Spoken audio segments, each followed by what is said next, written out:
Crown of Thorns and Desire. Previous episodes are available on playlist.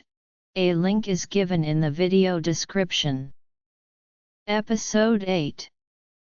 You are really humorous, Marcus. Kanye smiled at him, but she was indeed feeling a bit tired. Then I won't disturb you any longer. I'll go to my friend's compartment next door. You two ladies should rest well here, even if it's less than 5 hours. He looked at her and then at the little dog snoring on the seat. No, I should go back there, it feels too awkward. How can that be? Please give me a chance to show my gentlemanly demeanor. His tone made it hard to refuse. Actually, I haven't done much. She felt undeserving of his care. Then, good night. He unceremoniously closed the door of the private room gently for her. She slept soundly last night, hardly feeling the bumps of the train. A soft knock on the door woke her from her dreams. Kanye opened the internal lock of the compartment to find him standing straight outside the door, like a servant, holding a breakfast tray. Good morning, Gianna, he smiled at her, not forgetting to greet the little one eagerly nibbling at his pant leg. And you, Teddy? Oh my, it's already 6:15. I'm going to be late. Kanye looked at her watch and exclaimed. Her hair must be a mess, and she hadn't washed or dressed up. In another 15 minutes, the train would arrive. She remembered that man in the cap had said he would personally meet her at the platform. How could she let him see her in such a disheveled state? Don't worry, he saw her flustered and said gently, the train won't arrive for another hour, it's running late. What? The train is delayed. Yes, the conductor announced it in every compartment just as you fell asleep last night. I didn't let him wake you. Oh, thank goodness.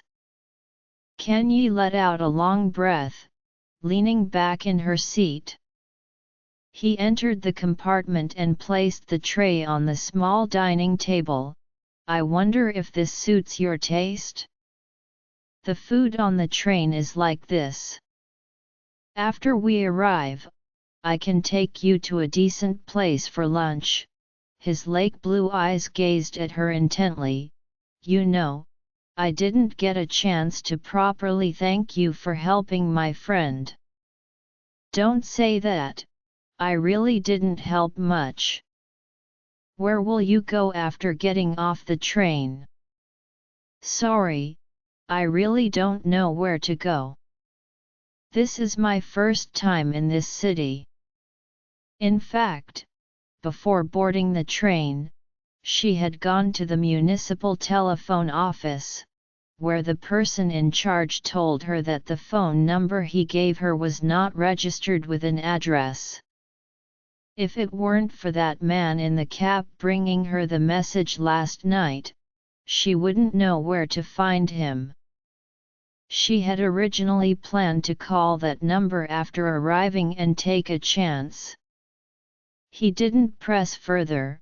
All right, take your time with your meal. I should go change my clothes. His eyes flickered, and he nodded to her before leaving the compartment again. She watched him leave, quickly stuffing a piece of bread into her mouth and gulping down a glass of milk. In a hurry, she went to the restroom, washed her face, and took out her only piece of makeup from her black handbag, a light pink lipstick, carefully applying it to her lips in front of the mirror. Although she had slept late last night and felt a bit tired, applying the lipstick immediately made her complexion look much rosier. He emerged from the changing room, dressed in a black-gray uniform that made his figure appear even more upright. She couldn't understand their military ranks but knew this uniform belonged to the National Defense Forces. She sighed with a hint of melancholy. "Why do you handsome young men all have to join the military? He paused for a moment, smiling as he replied, "There are many reasons: family tradition, ambition, and belief, or just youthful passion." His deep-set lake blue eyes looked straight at her as he spoke slowly. "It seems this disappoints you." Kanye smiled, feeling somewhat helpless. "I thought you were a musician or a poet." He blinked, putting on his hat, the black-gray brim shading his brown hair. "Maybe in the future, I will consider it. But for now, I haven't made that choice." She gazed at his tall figure. The black-gray uniform seemed to have an irresistible charm. Just wearing it could cover up the flaws of those who were not particularly good-looking or well-built, and it could completely mask such a gentle, moonlight-like gaze, while also suppressing a lonely heart even tighter and colder. "Let me carry your suitcase," he said with a smile. "No, no need, it's very light." She refused without thinking. "Let me do it. A lady like you shouldn't be doing such work." He had already picked up her suitcase. "No, really, you don't have to." Kanye snatched the suitcase from his hands. She knew her action was somewhat rude.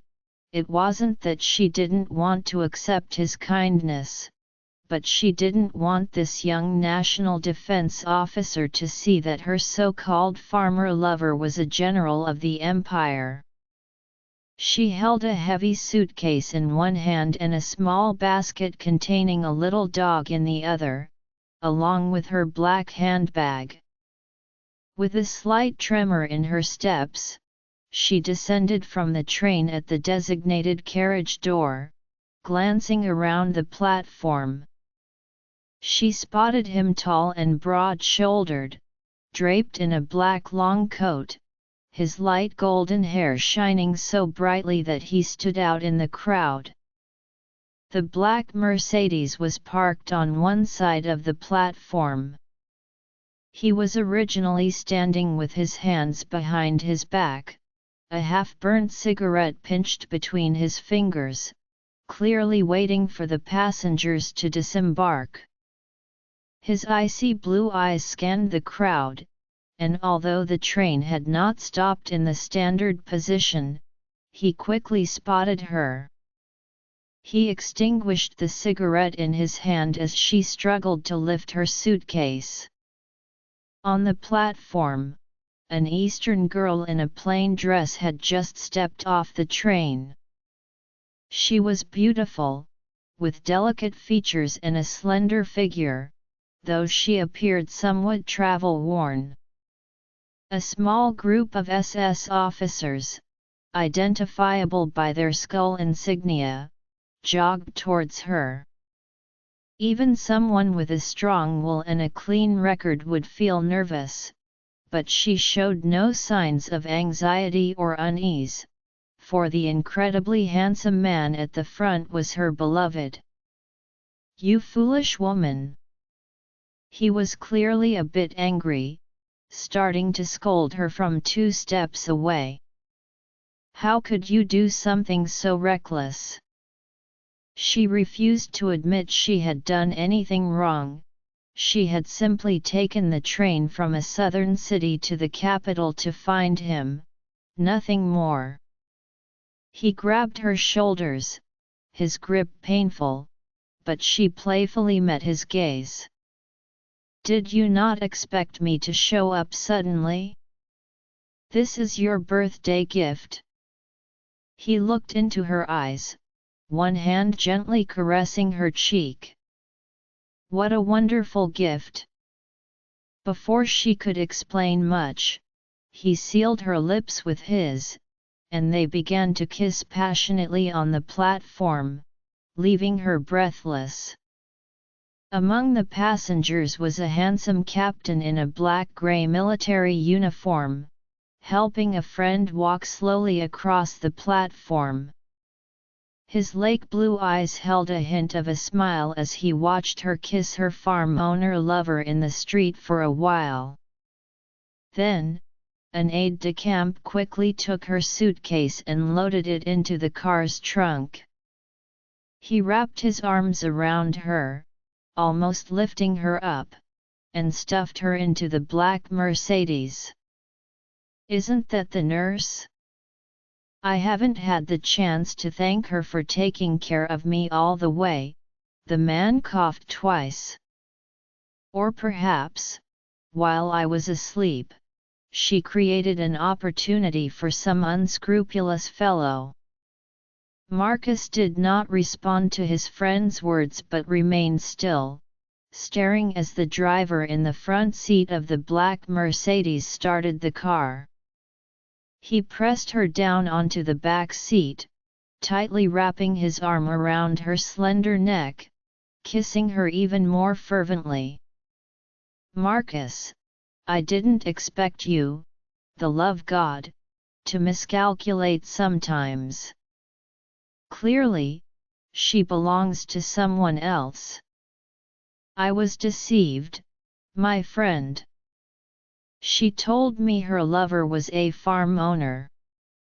Have you ever seen a farm owner driving boldly into the station, with a captain like you and me running around carrying his woman's suitcase? That's because the SS produces captains in abundance. If you want to rise in rank and wealth, joining them is a good choice. Then I would rather be a non-commissioned officer for life." His tone was teasing, but his expression was serious. "Marcus, you aren't really falling for that Eastern girl, are you? By the way, it's best not to provoke this SS figure." "What, do you know him?" His lake blue eyes narrowed slightly. Cough, cough. "Although he doesn't wear a general's insignia on his coat, just look at that license plate number." A smile lingered on his lips as his gaze fell on the black Mercedes driving away from the platform, the black license plate boldly displaying SS002. The car navigated through the capital's streets. Kenyi, visiting the capital for the first time, found the streets wider and the buildings more imposing. However, she had no time to admire the scenery outside the window, as the rose-red lipstick on her lips had nearly transferred to his. After a struggle, he finally released her. Blushing, she pulled a silk handkerchief from her black handbag and delicately wiped his lips, making the impeccably dressed man in uniform appear somewhat comical.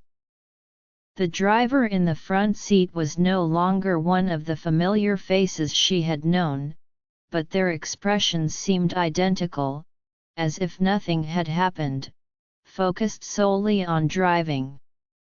She caught a glimpse of the expressionless man in the rear-view mirror, fearing that no matter what they did in the back seat, the driver would remain unfazed. The car entered a luxury hotel's private parking lot, and the elevator took them directly to the suite's door. A man dressed as a hotel staff member was transporting her suitcase with a luggage cart. At his gesture, Kenyi entered the room. It was a luxurious suite with a spacious living room, a bedroom with a balcony, a study, a small kitchen, and a bathroom, everything one could need. You brought it. He glanced at the furry little dog head poking out of the suitcase, frowning slightly, his tone somewhat disdainful. This troublesome creature, I couldn't bear to leave Teddy alone there. It would miss me and cry all night. Kenyi squatted down and pulled the little dog out, which sniffed around the wall. He looked down at the little dog, which was bouncing around the rooms looking for something, and finally urinated in the corner outside the bathroom door. He still frowned slightly but said nothing. The hotel staff and his entourage had already exited. As she was organizing her belongings, he suddenly hugged her from behind, his intentions clear. He meant to lift her up horizontally. Wait, I just got off the train and haven't showered for a day and a night. I'm very dirty, she wriggled out of his embrace. Dirty? His icy blue eyes scrutinized her sharply. Tell me, did you flirt with any men on the train? She was taken aback, not expecting him to ask that. Did that man in the cap report her every move to him? She decided to feign anger, tugging at his tie to return the question. Who said I flirted with men? Have you been looking for other women? First on the bed, then on the sofa, then on the floor, and back to the bed again. He seemed never satisfied. The fatigue from the journey, combined with the torment he had just put her through, made her fall into a deep sleep. After a night passed, the next morning, she opened her eyes to find that he was no longer beside her. Instead, he was dressed neatly, standing by the mirror, looking back at her. Are you leaving already? Kenyi pulled the bed sheet over her bare upper body, gazing at him. My darling, my angel. He approached the bedside, wrapped his arms around her neck, and kissed her for a while. But I have to go to work. He reluctantly pulled away from her lips. I'm really glad you could come over. Stay here quietly, it's chaotic outside. You'd better not go anywhere. If you need anything, just call Ethan. He's an undercover guard I sent, and he's right outside the door. Will you come back tonight? She sat up, raised her arms around his neck. His uniform was crisp, and his hair was meticulously styled. She suddenly wanted to mess up his hair but was afraid he would get angry. He took the opportunity to hold her in his arms, patting her back, and said indulgently, Little darling, I promise I'll come see you as soon as I finish work. Shall we have dinner together? She nodded, relaxing her arms, kneeling on the bed, watching him turn to take off his hat, tucking it under his arm as he walked out of the bedroom. She hurriedly got out of bed, walking barefoot on the floor, not having time to find her shoes. Those pink high heels were probably lost when he carried her through the door last night. She took the black long coat hanging on the coat rack and handed it to him, and there's the coat. He turned his head and smiled, pinching her little face. No need for that, the weather outside is getting warmer. Kenyi hugged the heavy coat, lowered her head to sniff it. It carried his scent, a hint of tobacco, along with his unique domineering and strong aroma. She looked out the window. He had climbed into the car and drove along the square down the street until the vehicle disappeared from sight.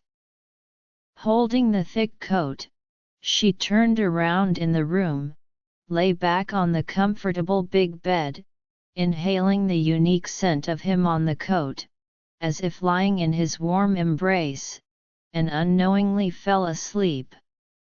She waited for him all day, but he did not return to have dinner with her. She learned this at noon when the undercover policeman outside brought her food and specifically explained it. It wasn't until 1 a.m. that he knocked on her door. She could tell he was very tired and immediately woke up from her daze, rolling off the sofa. As soon as he entered, he began to apologize, his tone quite sincere. "Sorry, darling, I was too busy today and didn't have time to come back for dinner with you." "It's okay." She quickly shook her head, taking his outer coat and hanging it on the coat rack. "It doesn't matter when we eat." He only owed her a dinner, yet he repeated it several times as if he owed her a huge favor, making her feel a bit embarrassed. "Having you by my side is really nice." He stepped forward, holding her in his arms, deeply inhaling the warm, soft fragrance from her hair. She turned around, stood on her tiptoes, and gently stroked his cheek. The gentle smile in his ice blue eyes was accompanied by a bit of stubble on his cheek, making her fingers tingle. "You are so handsome." She sincerely praised him. He tightened his arms, lifting her up and gently laying her down on the bed. She blinked her black eyes, looking at him innocently. "There's cake and gingerbread, do you want some?" "Don't say that, I am a bit hungry." He chuckled, propping his head up with his hand, lying sideways on the soft bed. His ice blue eyes looked in the direction she indicated, where there was a small green tin box on the coffee table, tied with a red ribbon, clearly filled with sweet cookies. "I'll go make you some coffee," she wriggled out of his embrace, getting up to the small kitchen in the suite. She opened a tin can, scooped a spoonful of ground coffee into the filter, added water to the pot, and set it on the gas stove to boil. After a while, the water boiled, and the slightly bitter aroma of coffee filled the entire room. She brought out a cup of hot coffee and saw that he had already taken off his white shirt, wearing only an undershirt, holding a piece of gingerbread and chewing on it. She knew he must be extremely hungry, otherwise, he wouldn't have started eating the dessert on his own. "Is it good?" She placed the coffee in front of him, noticing that half of the tin of gingerbread on the coffee table had already been eaten by him. He took the cup from her hand and kissed her lightly on the cheek. "The gingerbread tastes pretty good, thanks, darling. Did you order room service?" She gently shook her head. "I went to the cafe across the square to buy it. The bread and pastries there are freshly baked, so fragrant, and they have your favorite coffee. Oh, and there's a flower shop next door, the flowers inside are so beautiful." "You left the hotel and went out to the street." He brought the cup to his lips, lowering his eyes, and asked softly. Her dark eyes stared at him, not quite understanding why he didn't allow her to go out. Being cooped up in this room was suffocating. I didn't go far, I just went to the square across the street. I'll find a way to make sure you don't have to stay cooped up in this hotel. His ice blue eyes twitched slightly as he lowered his head to sip his coffee, then popped another piece of gingerbread into his mouth. Darling, just endure for one more week.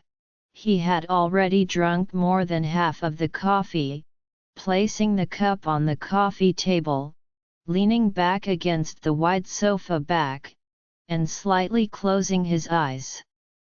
She watched as he quickly fell into a deep sleep, not wanting to disturb him. She tiptoed to the window, pulled aside the white floor-to-ceiling curtains, and gently closed the open window. The suite he booked was on a high floor, allowing a view of the entire square through the floor-to-ceiling windows.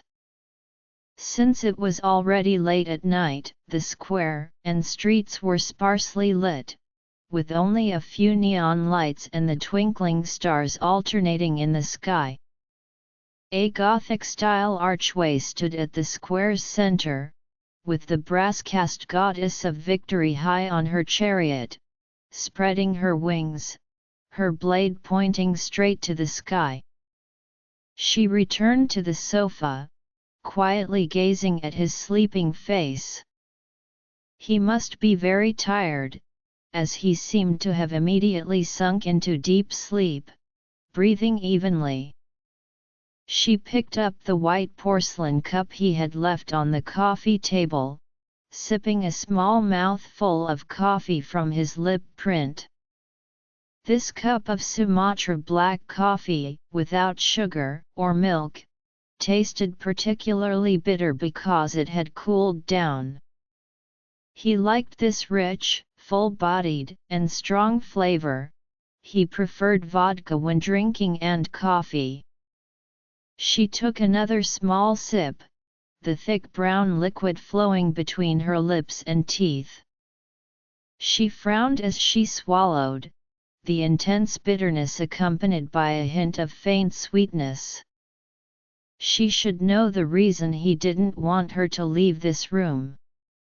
The city at this late hour was so quiet, with the gentle night breeze blowing, the starry sky, and the romantic aroma of coffee, a tender rendezvous of lovers.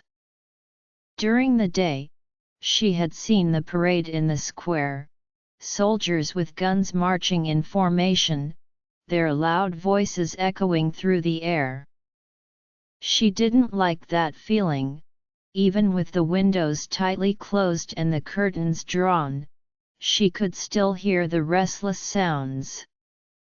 She could imagine the soldiers marching in orderly steps, the long black lines so neat and organized, contrasting sharply with the crowd on the streets that was caught up in a frenzy of shouting. Kanye forced herself to finish the bitter coffee, gently placing the empty white porcelain cup on the coffee table, and once again gazed at him sleeping on the sofa, stroking his lips. He frowned slightly, his eyelashes fluttering, but he did not wake up. She softly repeated the most intimate words of love he had said to her in his ear, "Love is a star shrouded in morning mist. Without you, heaven becomes hell." The lovely tremor, the subtle shiver, the shy and beautiful embrace. What is love? What exactly is love? No one can answer that. He was sleeping soundly, and after a while, she also leaned against the sofa and fell asleep. When she woke up, she found herself in bed, wearing only a silk camisole. He had already taken a shower, dressed neatly, and was in the closet by the door, picking up a white glove from the table and skillfully putting it on his left hand. She jumped out of bed, tiptoeing barefoot to his back, suddenly hugging his waist. "Darling, don't mess around, I only have 30 minutes. He had already noticed her sneak attack but didn't expect her to hold on to him and not let go. She pushed him down onto the sofa, straddling his legs, and forcefully pulled his neatly tied tie out from the overlapping collar of his uniform, gripping it as if she were holding a leash for a little dog. Suddenly feeling playful, she mimicked him, blowing a little breeze in his ear. "No, I won't let you go. My little cat, what's gotten into you today?" Suddenly so passionate.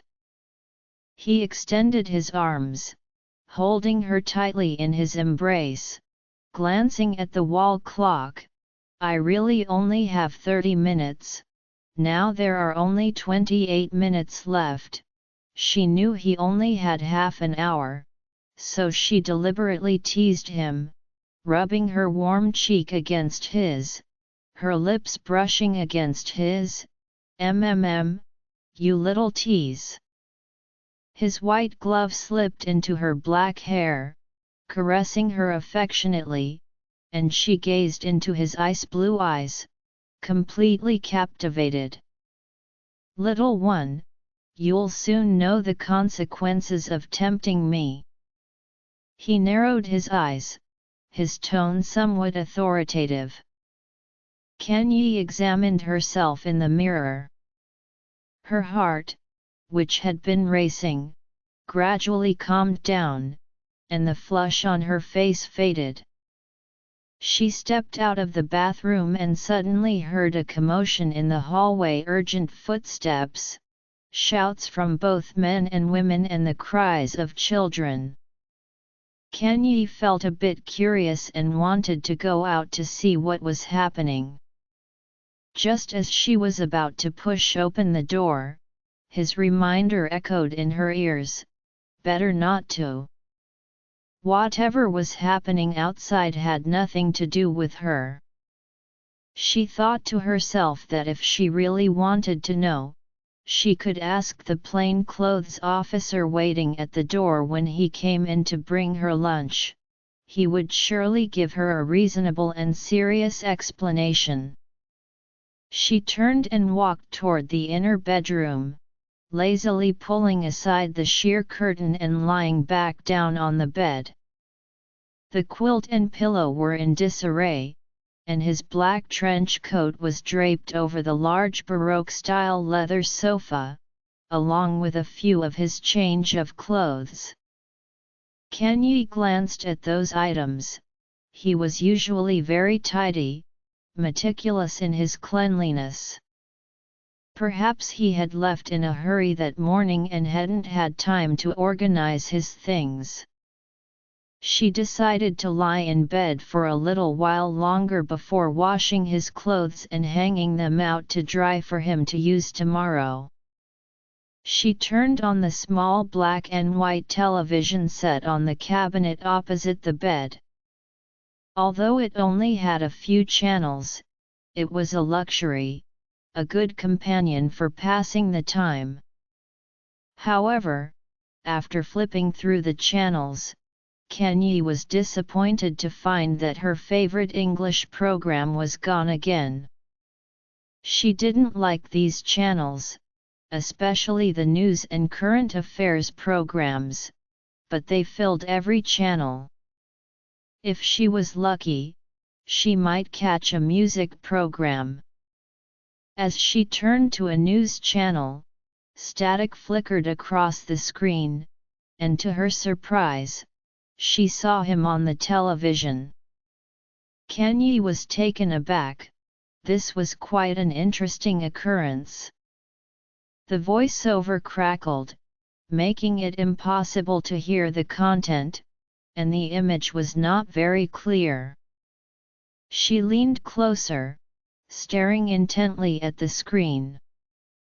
He was following someone closely, and it seemed they had just stepped off a train. A pair of military musicians played a welcoming tune, and 2 rows of soldiers with long rifles stood in formation to greet them. As they passed the ranks, the soldiers raised their rifles above their heads with a synchronized whoosh, as if they were there to meet someone important. A short man in a distinctive military uniform stood on the platform. His appearance on television was somewhat different from in real life. His expression was very serious, and every move he made exuded an air of inviolable authority. However, his handsome face and tall, slender figure made it easy to recognize him. As he saluted, the man on the platform waved to him and the person walking in front of him. Kanye didn't pay much attention to this detail and didn't care about the other 2 men's appearances. She just wanted to see him more clearly.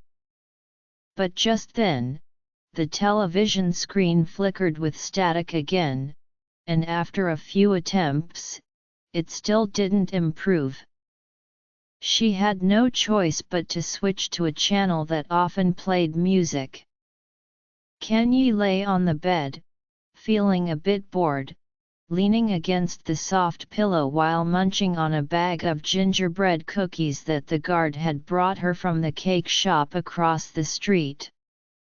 Suddenly, she heard a series of urgent footsteps and a deafening knock on the door. Clearly, someone was trying to break in. She hurriedly jumped out of bed, barefoot, and walked into the living room. Several serious-looking men were already standing in front of her. Instinctively, she covered her chest. The silk nightgown she wore was not very secure and revealed the shape of her body. The men were scattered around the living room. The tallest among them, a blue-eyed man, pulled out a gray badge from his jacket pocket and flashed it in front of her. The badge was shiny, reflecting light in a somewhat blinding way. Kanye instinctively raised her arm to shield her eyes and vaguely saw an eagle emblem on the badge. "Sorry, miss. Please show us your identification," the tall man said, putting away his badge. His sharp gaze swept across every corner of the bedroom before finally landing on her. She felt uncomfortable under his gaze, but she was somewhat helpless and couldn't refuse, as the badge indicated their identity. They were a group of police officers on a special mission, and it was clear that this tall man intended to stand in front of her and question her. Meanwhile, the other men had already searched the other rooms outside thoroughly. Kanye, barefoot and ignoring the prickly carpet, walked to the wardrobe in the bedroom and dragged out her suitcase from the bottom shelf. Inside the suitcase were a few of her identification documents, all of which he had given her after she arrived in this city. Perhaps he had altered them in some way. She hadn't looked at them again and was unclear about what identity he had changed her into. The man was flipping through the 3 small booklets, occasionally raising his eyes to scrutinize her face, clearly indicating that the others outside hadn't found anything. "Miss, where is the person you were just with?" The tall policeman's sharp gaze swept over the disheveled bedding, and with a knowing smile, he said, "I assume it was a man." After saying this, he didn't give her time to explain but abruptly lifted the sheet covering the sofa. Kanye knew that underneath lay a black uniform coat. His coat, which he hadn't worn because the weather was warm. This discovery clearly surprised the tall policeman. Perhaps he had initially thought something unspeakable was hidden beneath. He instinctively grasped the collar of the finely crafted uniform, looking at the black trench coat in his hands with a puzzled expression. The straight shoulder lines bore 2 shoulder insignias, with golden threads and shiny stars, so obvious. A look of disbelief flashed in the man's eyes. Above the uniform, there was also a unique eagle emblem. The main body of the badge was the same as what every soldier wore, a single eagle, but the 2 crossed golden arrows on either side of the oak leaves below were different. After clearly seeing these details, the tall man's expression finally changed dramatically. Another police officer, equally serious, stepped forward, glancing at Kenyi while whispering a few words in his ear. "I'm very sorry, ma'am, for disturbing your rest. We are currently on a mission, please understand," the man said, his tone shifting from unusual to humble, as he carefully placed the uniform on the table. Kenyi didn't want to waste more words with them. She stood there for a long time in her knee-length lace nightgown, feeling the coolness between her bare legs. "Gentlemen, what do you want?" Kenyi turned to see the plainclothes officer who had been guarding her door all day. She didn't know where he had gone just now, but it was clear he had arrived at the right moment. He seemed to have sensed the situation's development. His right hand, which had been buried in his coat, didn't pull out a gun but instead produced a similar round badge, confronting the few men in black inside the room. The guard's grey eyes fixed on them, raising an eyebrow, and he asked with some dissatisfaction, "Are you from Division V?" "I'm from Division I." Kenyi stepped back a few paces into the bedroom, tightly closing her legs and sitting on the sofa, not wanting to listen to their quiet murmurs. "I think there's been some misunderstanding, but it has been resolved now," the tall policeman said with an awkward smile. "I'm very sorry, sir, for interrupting your official duties." "I apologize, ma'am." They were completely different from the aggressive pack of dogs they had been when they entered, now moving lightly like docile kittens, politely taking their leave and quickly exiting the room, softly closing the door behind them. "Miss Gianna, I'm very sorry. I just heard some commotion downstairs, so I went to investigate." "I didn't expect you to be disturbed," the guard said, diligently holding the door for her, even more seriously than the previous one, almost not leaving her side. She didn't know if the person named Ethan had been replaced because he hadn't stopped her from buying a bag of gingerbread across the square in time. "It's okay, thank you for helping me out." Kenyi forced a smile at him, glancing around at the mess in the room.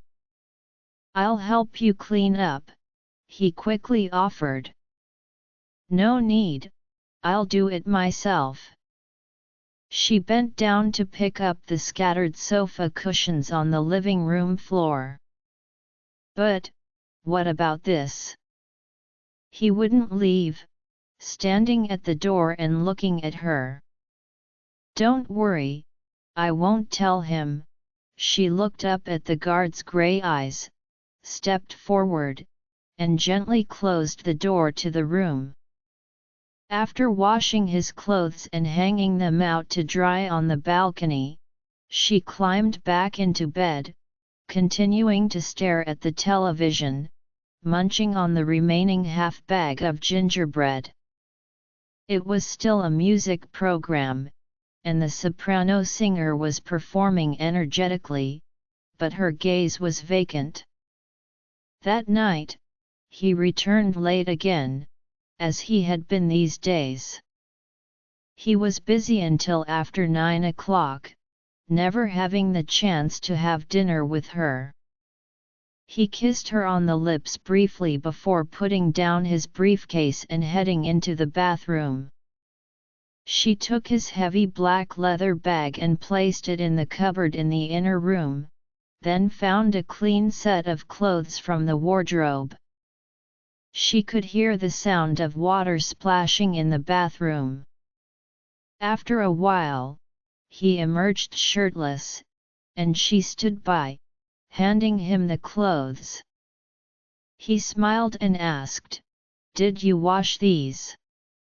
Her face unknowingly turned red as she buried her head and softly replied, "You could have had Kevin take them to the laundry, you don't have to wash them yourself." He was drying his hair with a white towel in front of the mirror, his golden hair still damp, appearing a bit darker. Once it dried, it would turn into that light golden color reminiscent of a summer beach. There wasn't much to do. She stood on her tiptoes, helping him wipe the droplets of water that dripped from his hair onto his neck. Turning her head, she pinched the sleeve of his uniform hanging on the hanger, checking the collar and cuffs. "I just finished it off." On the black fabric of the right sleeve, there were some dark stains that were hard to see unless looked at closely.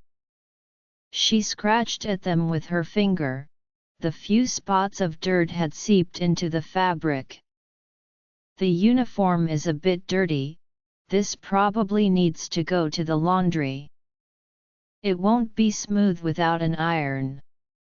"No, no need. There are professionals for that." He held her back, snatched the uniform from her hands, and hung it back on the hanger, then leaned down and captured her lips, pulling her into his arms. "You're so beautiful, darling." She was tightly embraced by his arms, her small hands brushing against his lips, gazing into his blue eyes, somewhat entranced. Just then, she remembered seeing him on television today. She was about to tell him about it when she heard him gently say, "Close your eyes, I want to give you a gift." So she obediently closed her eyes, and he produced a small booklet-like item as if performing magic. "What is this?" She took it in both hands and opened the booklet. "This is a few villas in the suburbs. Which one do you like?" "Villas." Her eyes lit up. "Wow, they're so beautiful." He pointed to a picture in the booklet. "Dear, if we live there, we won't need a flower shop anymore. We can plant fresh flowers and various trees all around the house. Swan Castle is also very beautiful, but it feels lifeless, like something out of a fairy tale. Look at this location, it's quite nice and quiet. I'll take you to see this house this weekend." He wrapped his arms around her. "If you like it, we'll buy it." "Be good now," she stroked his soft, curly golden hair, as if petting a teddy. His hair had grown a bit long, likely exceeding the military's requirements for soldiers' hair length. She gently said, "It's time for a haircut." he hummed softly with his eyes closed. Suddenly, she remembered that during the day, she had only worn a silk nightgown without any underwear when those men barged into the room and interrogated her for nearly a quarter of an hour. Before discovering his trench coat, their stern faces clearly bore a hint of deliberate humiliation and mockery. These unpleasant experiences reminded her of the encounters she had when she first arrived in this country, in the concentration camp. He had already fallen asleep, breathing evenly, his head resting on her chest. His head felt heavy, so she gently moved it to the pillow. He continued to snore lightly, and she found it increasingly difficult to sleep. She got up and went to the bathroom, quickly rinsed her face, and grabbed a small booklet from the bedside. Tomorrow was the weekend, and he would take her to see those beautiful houses. Kanye flipped through the booklet, growing more and more excited, until she finally fell asleep from exhaustion late into the night. When she woke up, he was already up, wearing the hotel's white bathrobe, standing in front of the long, narrow window, holding a cup of coffee and looking out at the scenery in the square. He didn't look at her but knew she was awake, softly asking, "Baby, did you sleep well last night?" She nodded, letting out a soft sound, shielding her eyes with the back of her hand. The morning sun was a bit blinding. He had opened the window, and the noise of cars drifted into her ears. "The weather outside is nice today, it's rare to have such good sunshine." He turned to look at her. "Would you like a cup of coffee?" She had just gotten up, her mind still sluggish, and she shook her head somewhat clumsily. He smiled and went to the kitchen, bringing back a cup of warm milk and 2 fried sweet donuts, placing them in front of her. "Madam, please have breakfast." His vibrant lips curved into a charming arc, and beneath the white cotton robe, his firm chest muscles were faintly visible. "I want to get up first before eating." She declined his kindness, shaking her head. He had no choice but to place the food on the table and continued to drink his coffee by the window. She got out of bed barefoot, casually grabbed a donut, brought it to her lips, and took a bite. The donut was soft and fragrant, with a rich taste of butter and eggs, though the icing on top was a bit too sweet. She walked to the window, and he instinctively wrapped his arm around her waist as they both looked outside. "What building is that?" "It's beautiful," she pointed to a tall building and asked. "Empire State Building." "Oh, and that one?" "That should be the Capitol Museum." "I've never been inside." "This is the Capitol, the heart of this country."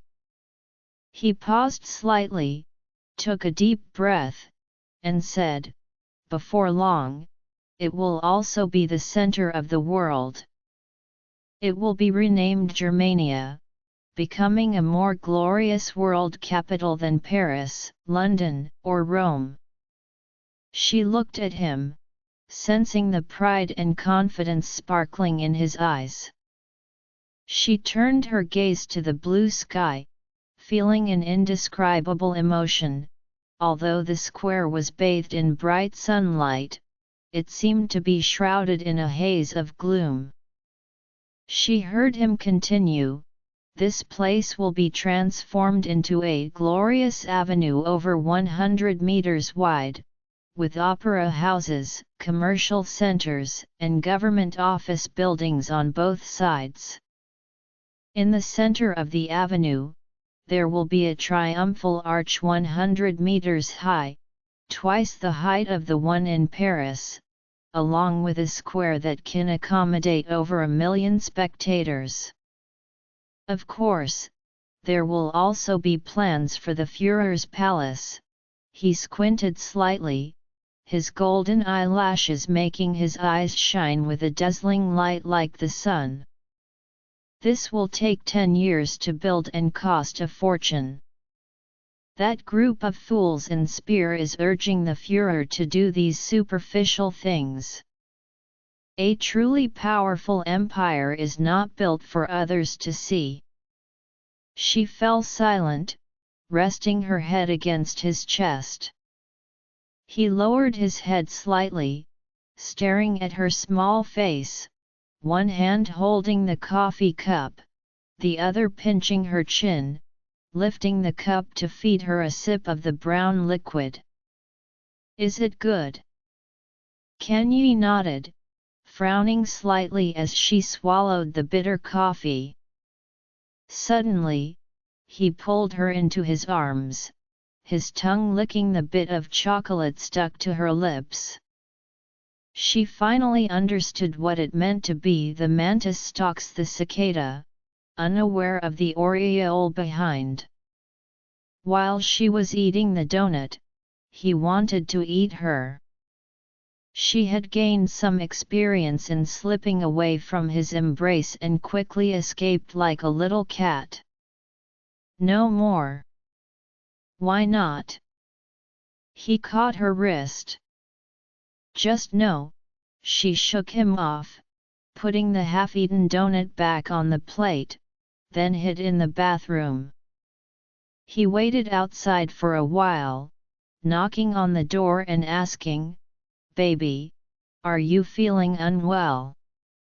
No, she came out of the bathroom, and he supported her shoulders, pulling her aside, cupping her small face with both hands, smiling as he said, "Let me see your face." "What's wrong? Are you angry with me?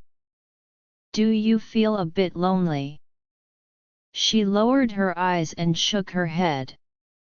"I've been too busy lately, and I haven't had time to accompany you." "I'm very sorry, you don't need to apologize. I'm just not used to living here." "All right, after lunch, I'll take you to the suburbs to see the house. You'll definitely like it there." He kept his word. After lunch, he took her to see the villa in the suburbs. This time, he didn't use a driver but drove her himself.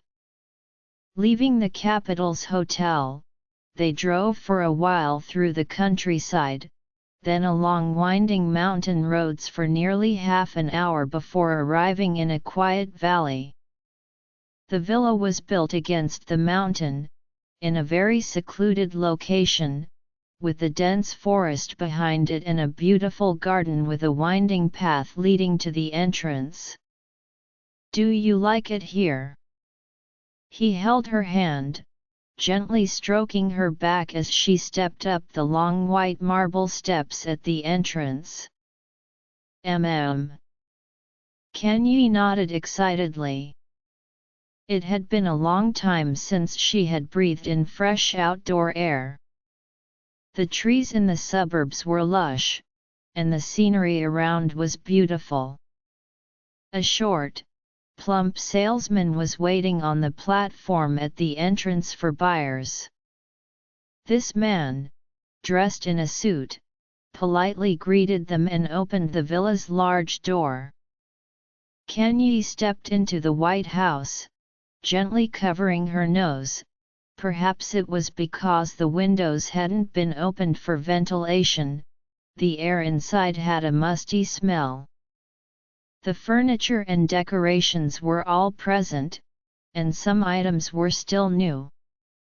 This house's previous owner emigrated, and after tidying it up, they never got to live here. So everything is new, just a bit dusty, the short, plump salesman explained with a smile. Is that so? He surveyed the interior structure of the hall, then looked down at the floor plan in his hand. She was already impatient, like a little antelope, nimbly climbing up to the highest third floor. He followed closely behind her, reaching the top floor, where she exclaimed, "Wow, you can see the river from here!" She joyfully called out. The architect of this house had designed it very thoughtfully.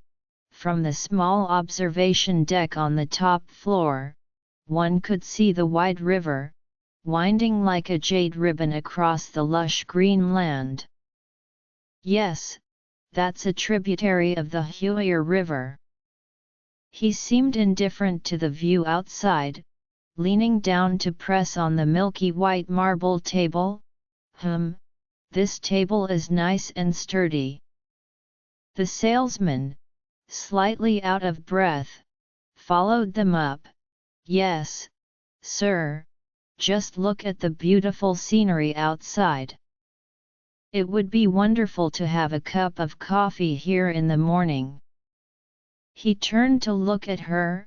Yes, waking up in the morning, his words trailed off, leaving an unfinished thought. She understood his meaning, and her little face immediately flushed. Ugh, I don't want to talk to you anymore. I'm going to check the second floor. Baby, why are you blushing? He followed closely behind, feigning ignorance as he probed her.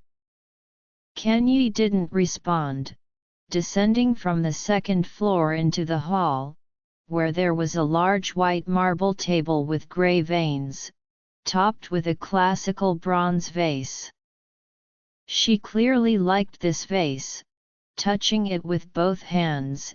It had some dust on it, so she took out a small handkerchief from her bag and wiped it down. Has this house had a phone installed before? He casually tugged at a wire behind the vase, rubbing his fingers together in front of his nose. That wire was also covered in dust. Yes, sir, the previous owner had it installed. You just need to go to the phone company to reactivate it, which can save you the cost of wiring. It's very convenient, he replied, raising his eyes along the hidden phone line, his gaze extending to the ceiling, where there was a junction box. What are you looking at? Kanye asked softly, following his gaze to the ceiling. The wallpaper was patterned, somewhat old but elegant, and the crystal chandelier, which had gathered some dust, was also exquisite and beautiful. He smiled slightly but didn't answer her, wrapping his arm around her shoulder and softly asking, "Baby, what do you think of this house?" It's great. I really like it."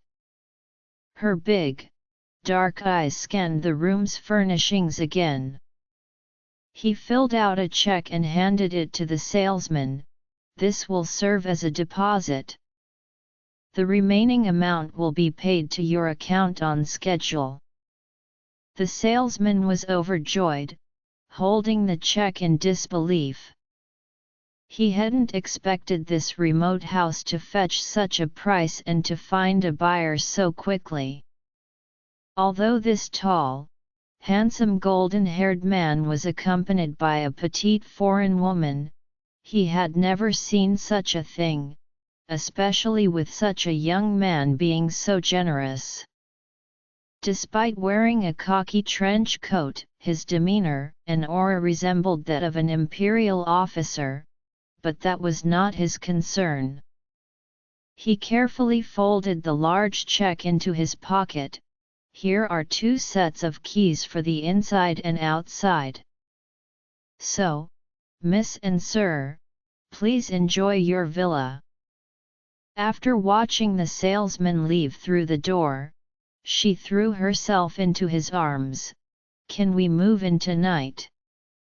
Little one, are you that eager? He placed a set of keys in her palm, walking to the hall's window, gazing out at the picturesque scenery of lakes and mountains, where a few birds chirped as they flitted through the trees. Not tonight, it will take a few more days to find some housekeepers and servants. Besides, if I come back late tonight, won't you be scared staying here alone? There are very few neighbors around, aside from these noisy little guys. She wanted to say something, her dark eyes shifting, hesitating. He didn't see her expression, raising his arm to push open a window, pulling out a pack of cigarettes from his pocket, taking one out, lighting it, and placing it to his lips. Suddenly, he turned to her and said, "Let's replace all the furniture you don't like. If you need anything, I'll have Jacob drive you to buy it tomorrow. All this furniture is beautiful, we don't need to spend more money on new things. I really like it, thank you." She stood on her tiptoes, wrapping her arms around his neck, and kissed him on the cheek. He drove faster than on the way there, the lush green fields rushing past on both sides. Throughout the journey, she excitedly talked about the house, from the design of the garden to the arrangement of the rooms. Then, when it came to hiring servants, she suddenly seemed to remember something, grabbing his arm. "By the way, I want Evelyn to be my companion, she can help us clean the rooms too." "Evelyn? Is she the laundry attendant from the hotel?" He squinted, quickly recalling the woman's appearance. He had only seen her once, brown hair, blue eyes, thin, capable, with a slight Bavarian accent. She nodded eagerly, "Yes, she's very capable." "She originally," he interrupted her, "there are many capable maids, baby. Let me choose someone trustworthy for you, okay? But she's the only friend I can talk to in this city. She's just a hotel attendant, not a spy." Her voice grew softer. "I never said that maid was a spy. The truth needs to be investigated." His serious and objective response left her silent for a moment, and finally, she spoke. "Evelyn used to be a housekeeper for a wealthy Jewish merchant. Because of the government's decree, white women under 45 are not allowed to work for Jews. She lost her job. But she needs that salary because she has a sick mother to support." Her mood suddenly dropped. "Forget it, I won't say any more. Is there anyone in this world you can trust?" "General." He glanced at her stubborn little face in the rear-view mirror, secretly amused. Listening to her determined tone, it seemed she had thoroughly investigated that maid's background. Since being with him, she rarely insisted on her own opinions, but he could sense that she didn't like being followed all the time. Perhaps he should let those subordinates keep their distance from her and protect her from the shadows. Or maybe, after they moved to this suburban villa, he could dismiss those tailing her, as long as he arranged for a trustworthy cook. As he drove, his ice blue eyes blinked rapidly, recalling hundreds of agents' names and profiles in his mind. Each of them was excellent and loyal, but which of them could cook authentic African dishes? That was truly a headache. All right. He pondered for a long time before answering. Perhaps he was too sensitive. As you wish. Let Evelyn accompany you.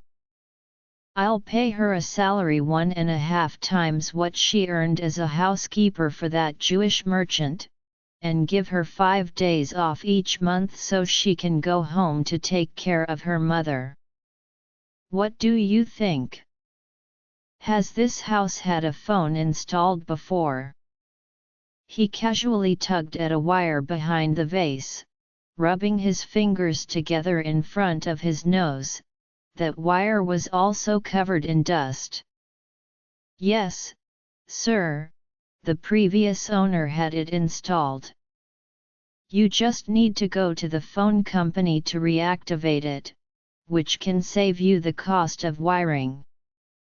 It's very convenient, he replied, raising his eyes along the hidden phone line, his gaze extending to the ceiling, where there was a junction box. What are you looking at? Kanye asked softly, following his gaze to the ceiling. The wallpaper was patterned, somewhat old but elegant, and the crystal chandelier, which had gathered some dust, was also exquisite and beautiful.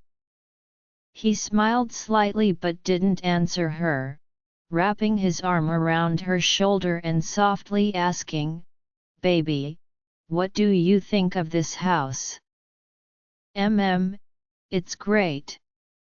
I really like it." Her big, dark eyes scanned the room's furnishings again. He filled out a check and handed it to the salesman. "This will serve as a deposit. The remaining amount will be paid to your account on schedule." The salesman was overjoyed, holding the check in disbelief. He hadn't expected this remote house to fetch such a price and to find a buyer so quickly. Although this tall, handsome golden-haired man was accompanied by a petite foreign woman, he had never seen such a thing, especially with such a young man being so generous. Despite wearing a khaki trench coat, his demeanor and aura resembled that of an imperial officer, but that was not his concern. He carefully folded the large check into his pocket. "Here are 2 sets of keys for the inside and outside. So, Miss and Sir, please enjoy your villa." After watching the salesman leave through the door, she threw herself into his arms. "Can we move in tonight? Little one, are you that eager?" He placed a set of keys in her palm, walking to the hall's window, gazing out at the picturesque scenery of lakes and mountains, where a few birds chirped as they flitted through the trees.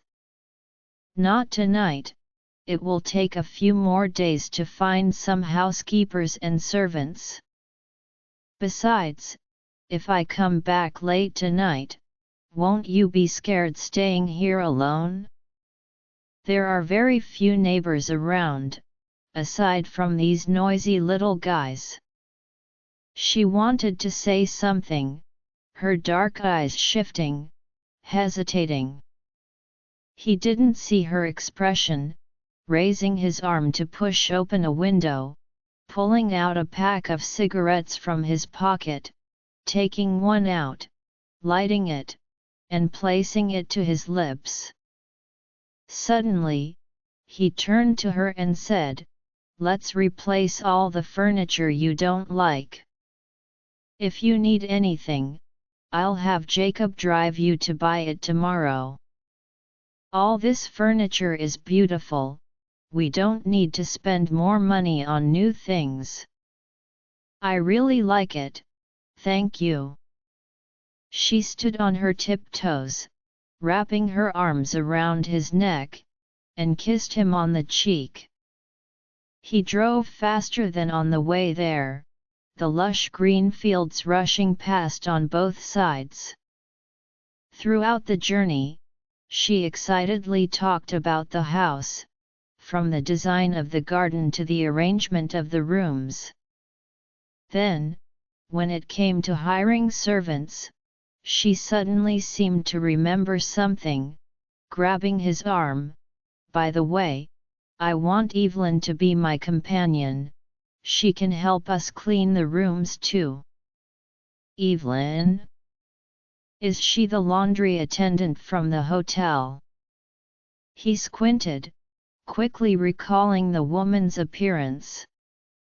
He had only seen her once: brown hair, blue eyes, thin, capable, with a slight Bavarian accent. She nodded eagerly, "Yes, she's very capable." "She originally," he interrupted her, "there are many capable maids, baby. Let me choose someone trustworthy for you, okay? But she's the only friend I can talk to in this city. She's just a hotel attendant, not a spy." Her voice grew softer. "I never said that maid was a spy. The truth needs to be investigated." His serious and objective response left her silent for a moment, and finally, she spoke. "Evelyn used to be a housekeeper for a wealthy Jewish merchant. Because of the government's decree, white women under 45 are not allowed to work for Jews. She lost her job. But she needs that salary because she has a sick mother to support." Her mood suddenly dropped. "Forget it, I won't say any more. Is there anyone in this world you can trust?" "General." He glanced at her stubborn little face in the rear-view mirror, secretly amused. Listening to her determined tone, it seemed she had thoroughly investigated that maid's background. Since being with him, she rarely insisted on her own opinions, but he could sense that she didn't like being followed all the time. Perhaps he should let those subordinates keep their distance from her and protect her from the shadows. Or maybe, after they moved to this suburban villa, he could dismiss those tailing her, as long as he arranged for a trustworthy cook. As he drove, his ice blue eyes blinked rapidly, recalling hundreds of agents' names and profiles in his mind. Each of them was excellent and loyal, but which of them could cook authentic African dishes? That was truly a headache. "All right." He pondered for a long time before answering. Perhaps he was too sensitive. "As you wish. Let Evelyn accompany you. I'll pay her a salary 1.5 times what she earned as a housekeeper for that Jewish merchant, and give her 5 days off each month so she can go home to take care of her mother. What do you think?" He seemed to be a little drunk from watching. It was a pity that he didn't know how to dance ballet, otherwise he would definitely join her steps. At this moment, dancing a ballroom dance would ruin this beauty. He still couldn't restrain himself, grabbing her waist, taking a gliding step on one foot, holding her shoulder with one hand, and embracing her slender waist with the other, gradually bending down, lowering her incredibly soft waist very low, and finally deeply kissing her lips. He swept her up in his arms. Her lace ballet dress hung down, and her bare, fair, and smooth legs also hung down obediently. She docilely let him hold her, as if holding a white swan, walking step by step up the stairs. She thought he would definitely carry her to the bedroom and put her on the bed, but he didn't do that. He carried her and pushed open the door to the reception room, placing her on the large table, letting her sit on the table, while he sat in the black leather chair. In your country, in ancient times, there was a king who loved to watch women dance. He curled his lips, smiling enchantingly. This kind of dance is unusual, it is danced in the palm of a man's hand. She gazed at him, understanding his meaning. Her dark eyes flickered, and she stood up on the table with some shyness, overcoming her fear of heights, standing there with her feet together. He looked closely at her slender and well-proportioned legs. He stroked her legs, his fingertips careful, as if holding a delicate glass vessel. His hand moved down her calf, stroking her satin ballet shoes. He brought two fingers together, found the end of the shoelace, and gently untied the bow that fastened the shoes, taking off her shoes for her. Her feet were released. He stroked her fair toes and the slightly arched instep. Finally, he spread out his palm, facing upwards, flat on the table. "Come, my angel, dance for me in my palm," he invited her. She tentatively stepped onto his palm. His palm was thick and flat, and a warm sensation came from the solace of her feet. She carefully observed his reaction, afraid that he would be hurt by her stepping on him. She began to slowly spin in his palm, not standing on her toes, but stepping on his palm, slowly turning in circles, like the ballerina in a music box. In fact, his palm was very painful from her stepping on it. The small space was bearing the weight of her entire body.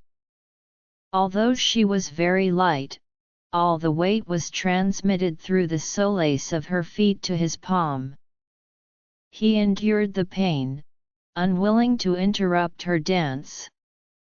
His hand gradually became numb, and his wrist was no longer obedient. He thought that perhaps after this time, he would not be able to clearly and freely sign his name on the reported documents within the next week. At that time, Jacob and the other adjutants would go crazy. However, he shouldn't be thinking about work matters. The swan in his palm had finished a beautiful dance and was slightly spreading her wings, waiting for his evaluation. "You are so beautiful, my angel." He picked her up from the table, gently placing her flat on the table, letting her feet hang down, stroking her slender ankles back and forth with one hand. "Obviously, your ankle has recovered." This was also why he had to rush to build a dance studio in this house. She blinked her large black eyes, nodding gently, her fair neck trembling slightly, and her chest rising and falling in waves. He wiped away the last tear from her cheek with his thumb. "Baby, did I hurt you?" "No, no," she bit her lip and said. "You little thing, you always say the opposite." When you say no, no, you actually want it, right? He had gradually learned to understand her logic. She shook her head, then nodded, simply burying her head in his warm embrace, listening to his strong and powerful heartbeat. He kissed her forehead, patting her back indulgently, only to hear the person in his arms say, "Have you been very busy with work lately?" "Yes, very busy," he exhaled, opening his eyes. "What made you think of asking that?" He saw her dark eyes gazing at him, her rose-colored lips slightly parted, asking somewhat seriously, "What kind of general are you? Which unit are you in? What are your usual duties?" "Baby, we agreed not to ask about my work and also not to repeat what I tell you to anyone, including Miss Annabelle and the servants," he gently refused her. "But they all know who you are, only I don't know who this man who sleeps next to me every night is, what he does for a living. I only know that he is a general." She lowered her eyes, something flickering in them. "Don't be like this, baby, what do you want to know?" She hesitated for a moment, finally opening her mouth. "That day, I saw you on the TV in the hotel. You were following a man who was not tall and a little fat, to meet a man who was also not tall and had a beard." "Yes, I accompanied the commander-in-chief to meet the head of state." He suppressed a smile, because the topic he was about to discuss was very serious. "I am a general in the Imperial Armed Police, assigned to the SS, and work in the security service. Of course, these are not secrets. But my whereabouts, what time I go to work, what time I get off work, when I occasionally go on business trips, where I go, who I am with, and the things in my briefcase and study, in a sense, those are all classified." "You said briefcase. Is that the black briefcase that you put down every day when you come home?" She recalled that he would carry a heavy black leather briefcase in his hand every day when he came back, and she had inadvertently opened it once. "Yes," the corners of his lips slightly curled up. In fact, he was not very willing to bring up this topic, but the word home inexplicably warmed his heart. Her dark eyes blinked. That time, she always felt that his bag was too heavy, and she wanted to tidy it up for him. Inside were some documents, either in parts or single pages, several black notebooks, a small stack of film and several hard cards tucked into a dark compartment, and a black iridium fountain pen. Everything was arranged quite neatly by him. It seemed that there was no room for anyone to intervene. She reluctantly zipped up the briefcase again, picked it up with both hands, and placed it in the cabinet in the room. "But you hand it to me every day. What if I'm a spy? Aren't you worried that important information will be exposed?" "You're a spy?" He chuckled, pinching her delicate nose with his fingers. "Tell me, which country's intelligence agency do you work for, HMM? How could anyone be so easily interrogated about who they work for?" She lowered her head, saying jokingly. He laughed even louder, then pressed her soft, boneless body tightly into his arms. "Perhaps, you really are a spy," sent from the land of love. You have committed heinous crimes because you have unknowingly captured my heart. He knew what day it was today, so he deliberately returned a bit earlier, of course at the cost of cancelling several important dinner engagements with high-ranking officials. As soon as he stepped through the door, he was first drawn in by a rich, sweet aroma of cream in the air, and then he noticed a large cake placed in the center of a newly arranged dining table, decorated with a strange animal drawn in chocolate and densely filled with candles. He paused in front of the cake, smiled for a moment, then changed his clothes and quickly ascended the stairs. When Kenyi came out of the kitchen carrying a plate of cheese potato cakes, she glanced at the neatly hung black uniform and hat on the coat rack and knew he had returned, possibly taking a shower in the bathroom.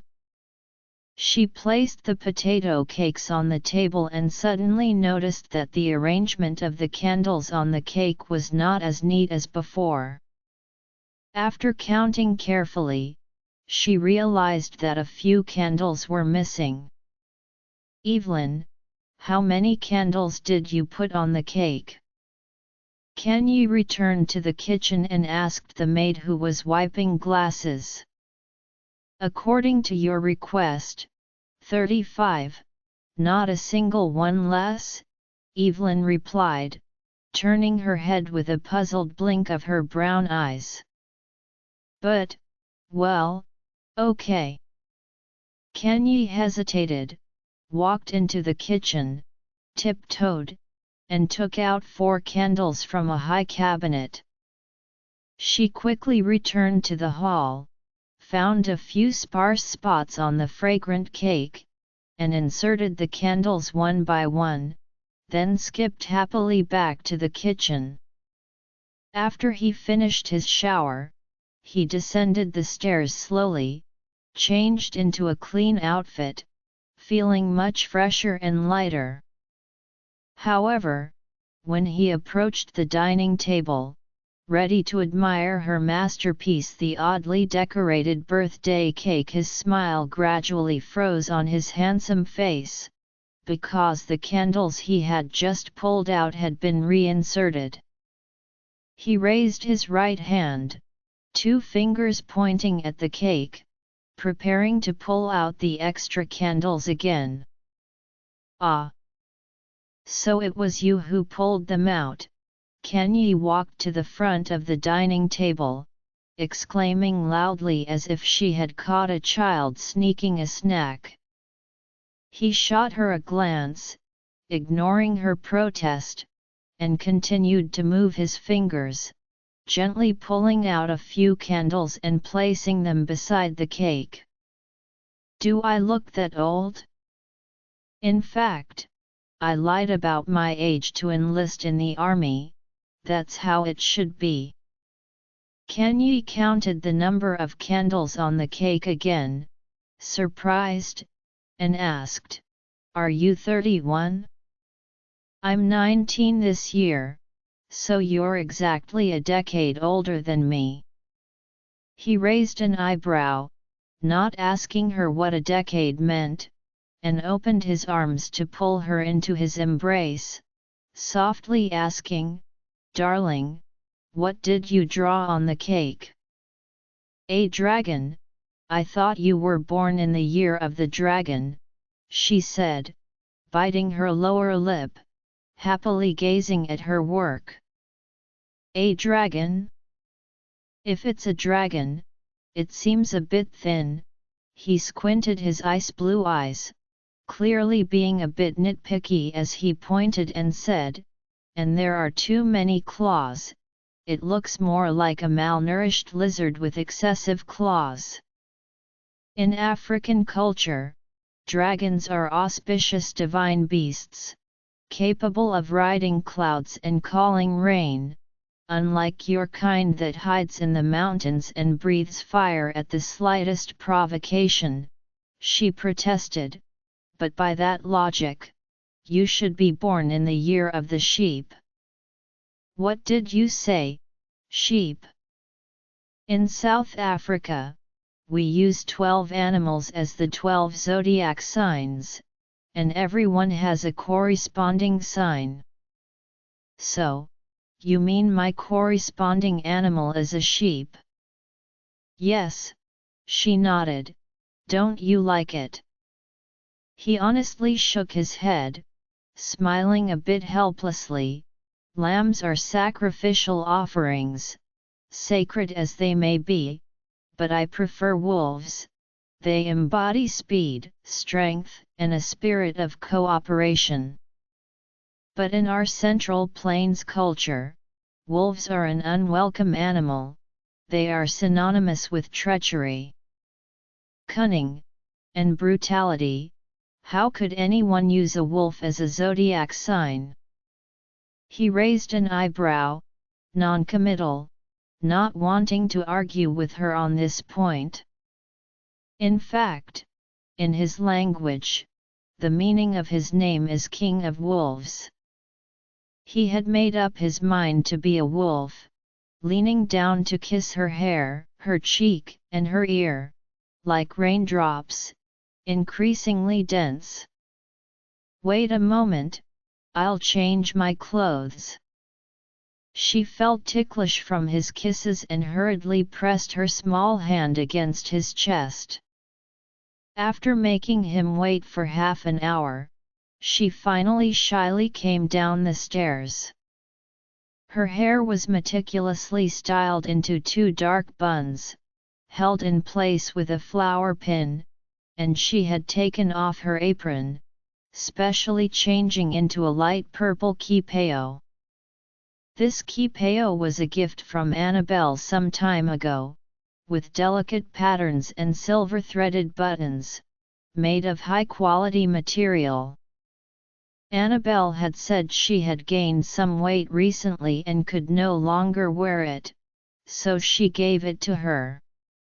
He looked at her for a long time, the corners of his lips maintaining a faint curve, but he didn't say a word of evaluation. Do I look good? She felt even shyer under his gaze, lowering her head and adjusting the bun behind her ear. This silk dress fit her perfectly. Unlike a Western dress, it completely covered her petite and full bosom, yet the beautiful curve of her chest was unmistakably revealed. The neckline was high, but it still exposed a section of her fair neck, and the narrow sleeves revealed her delicate arms, white and tender like lotus stems. She wasn't wearing earrings, her small earlobes seemed almost transparent, and her long legs were subtly visible through the slit of the dress, showcasing the most feminine qualities. Come here, darling. She hesitated for a moment, then slowly walked over to him.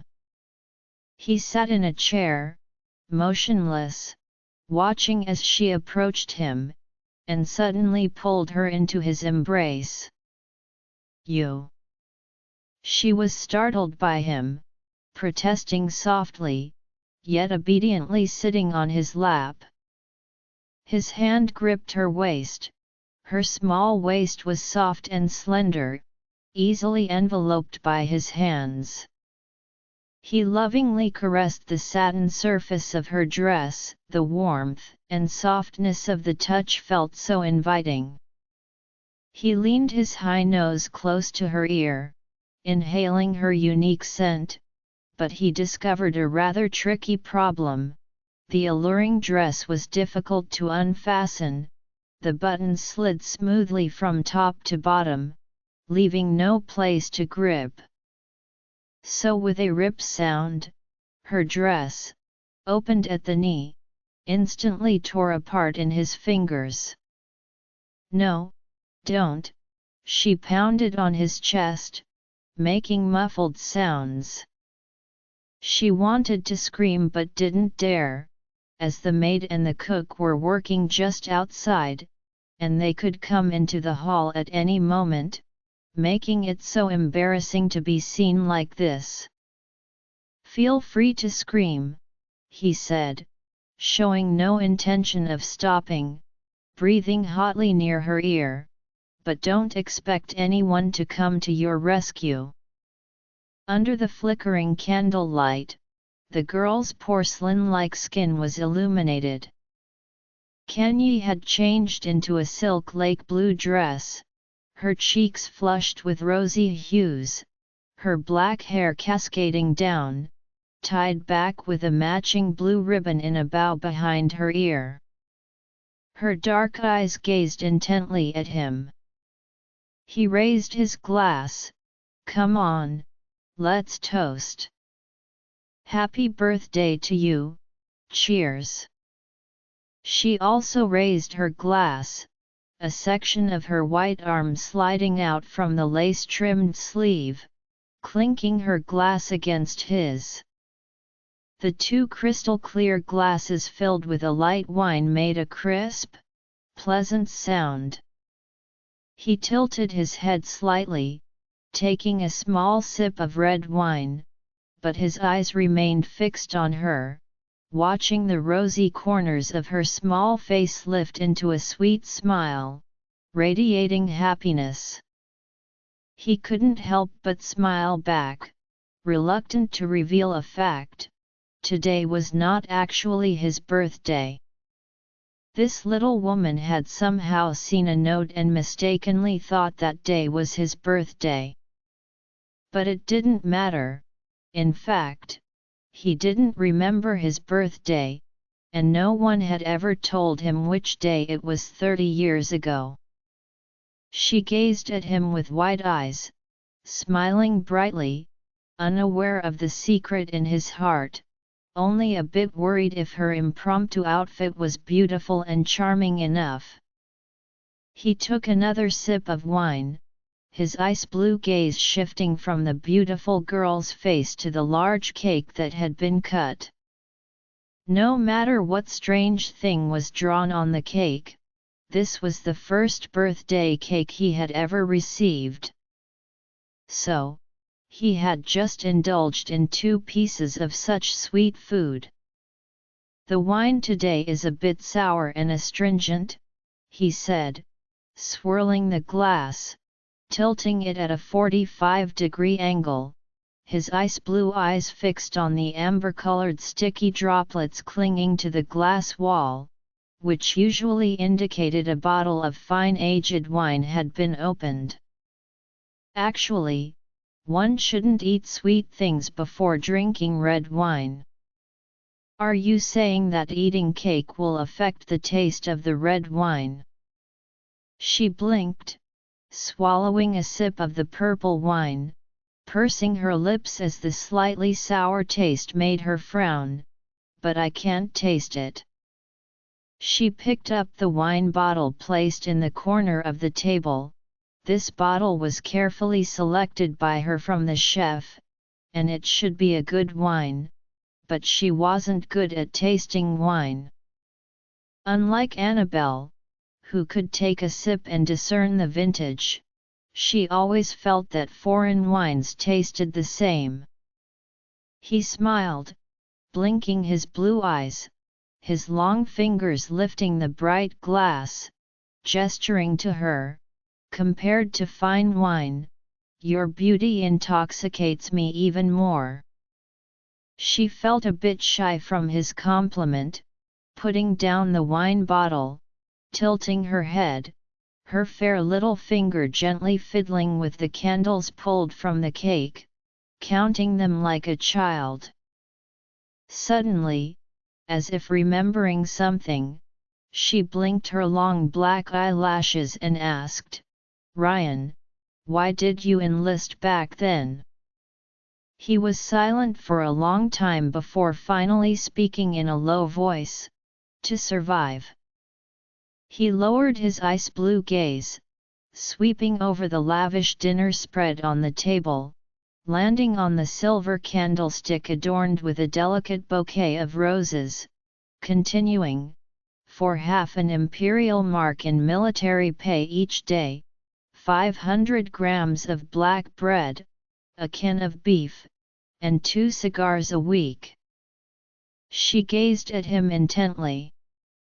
After she asked the question, she clearly felt that the once joyful atmosphere had suddenly turned heavy. She could only hear his voice growing deeper. "In winter, you could be issued a wool blanket, which was good because the barracks weren't too cold except when standing guard for the officer all night. The grey-green woolen jacket, wool gloves, and headscarf, and leather boots, with pants tucked into the boots for better warmth, but the steel-bottomed boots would still freeze through." She softly said, "That time must have been very difficult." He downed the wine in his glass, the white candle light flickering in his ice-blue pupils. "New recruits always receive some privileges when they enlist."